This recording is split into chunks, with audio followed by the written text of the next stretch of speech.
Hi guys, Luke here and welcome to another FIFA 21 video, and today guys I'm going to be giving you the 99.9% confirmed FIFA 21 Team of the Year. Very excited to get into this video. Of course, Team of the Year is just around the corner. I think it's going to be out now in the next like 10 to 12 days, of course, which is very, very exciting.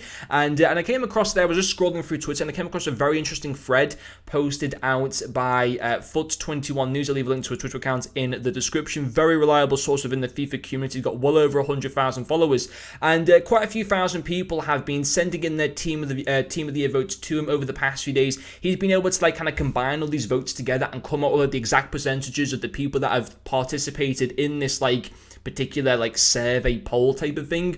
He's come up with the exact percentages of how many people in this have voted for certain cards. He's been able to come up with the Team of the Year. Now, I have had to do 99.9% because, of course, there is always the chance that one card in here might not actually be in Team of the Year. But I'm very, very confident that this will be the Team of the Year. Now, of course, the chances are tens of thousands, probably even hundreds of thousands, have actually done a Team of the Year vote for the FIFA 21 Team of the Year. Now, only a few thousand people. I don't have the exact number, but I know it's into the thousands of people that have participated in this particular poll. Now, that's why, again, I'll go on 99.9% because, of course, what we're seeing for this isn't the majority, but it gives us a good idea of what people's thinking in general is going to be. Now, we will get to the interesting stuff in a second. I just want to explain all this first, just so kind of people understand, and then we will get to the interesting parts and the exact percentages and stuff like that as well. But you can kind of relate this to politics in a sense. I know it's a bit of a weird comparison, but in the UK, in a general election, they do an exit poll. So throughout the day, people will get interviewed and will say, they get asked who they voted for, and then when it gets to midnight, when the polls close and they start counting all the votes, the BBC will often put out the exit poll, what people have been saying that they voted for, and they'll say that it's predicted the Tories will get into government, it's predicted that Labour will get into government. 9 times out of 10, the exit poll is usually right, but there are instances where it can sometimes be wrong. But that's just to kind of, is that a good thing to kind of compare? I'm not too sure, but anyway, let's just get into the video. So we're going to start off with the goalkeeper and one of the defenders. Then in the next one will be the 3 of the defenders, then the 3 mids, the 3 attackers, and then also the 2 contenders for the 12th man vote as well. So we're going to get Team of the Year Neuer. It's happening. So with this few thousands of people that have participated in this vote, I should also mention, it goes on to say, FUT21 News also posted out that this was based on the percentage of voters who selected the players, not the percentage of total votes. Just so you guys are aware of that. But for the goalkeeper position, there was only ever really going to be 2 contenders. Neuer won with 65.6% of voters who selected him, and Alisson was second with 21%. Now, I can't see, in the other tens of thousands of people who were voting, I can't see Alisson making up that gap. So Neuer's getting a Team of the Year. So if you've got a Bundesliga team, happy for you guys. I myself really want a Team of the Year Alisson, but it's not happening, so there we go with that. And then let's get into the defenders. So we have got, for the first one here, Trent Alexander-Arnold, who got in with 68.7% of votes. The 3 other defenders in the next screenshot got quite a bit more than him, but Trent will be getting in there. The person that is below Trent, who just missed out, and I say just missed out, by a very, very big margin missed out, was Theo Hernandez of AC Milan, who picked up 17.5% of votes. Selected him, and you can see all these percentages if you go onto his Twitter account, which I'll leave in the description of this video. You can go on there and you can see the exact percent of people who voted for Jack Grealish and for Joselu and stuff like that as well. But Theo Hernandez missed out. It wasn't Robertson. I think Robertson got 16%, but yeah, Hernandez was 17.5%. So it was Trent was 68.7%. Then when we get into the next one, it shows the other 2 defenders. And by the way, I have also come up with all the ratings and the individual stats as well. Maybe you guys agree with these, maybe you don't, but the main focus is just having a look at the Team of the Year. I don't really pay too much attention to the ratings because I haven't really put too much time into that. It's mainly just kind of looking at who we're going to get in general. But the next one was Sergio Ramos with 81%. 81% of voters who selected him. Then 81.1 was for Van Dijk, and then the best highest percentage voter or voted for was Davies with 82.7% of voters selecting him. So that will be the defense. That's a massive gap. Obviously, Trent, first of all, it's very tight between Ramos, Van Dijk, and Davies, but even Trent is still way far ahead of Theo Hernandez. So that will be the Team of the Year defense and goalkeeper. There is no way that's changing 100%.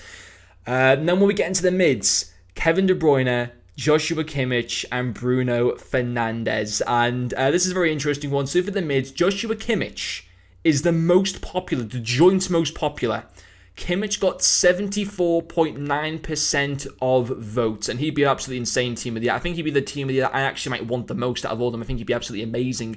Kevin De Bruyne got also 74.9%, and then Bruno Fernandes got 68.4%. The player who was closest to joining the midfield, but ultimately didn't, was Thiago of Liverpool, who got 26.1%. So again, judging by those, that's a massive, over 40% difference there of voters who selected their team of the year midfielders. There's a massive 40% difference there, basically even over 40% difference between Thiago and Bruno Fernandes, who was bottom of the midfielders for voters percentage. That will be the team of the year midfield. That's just not changing. So that will be pretty sick. Does De Bruyne deserve to be in there?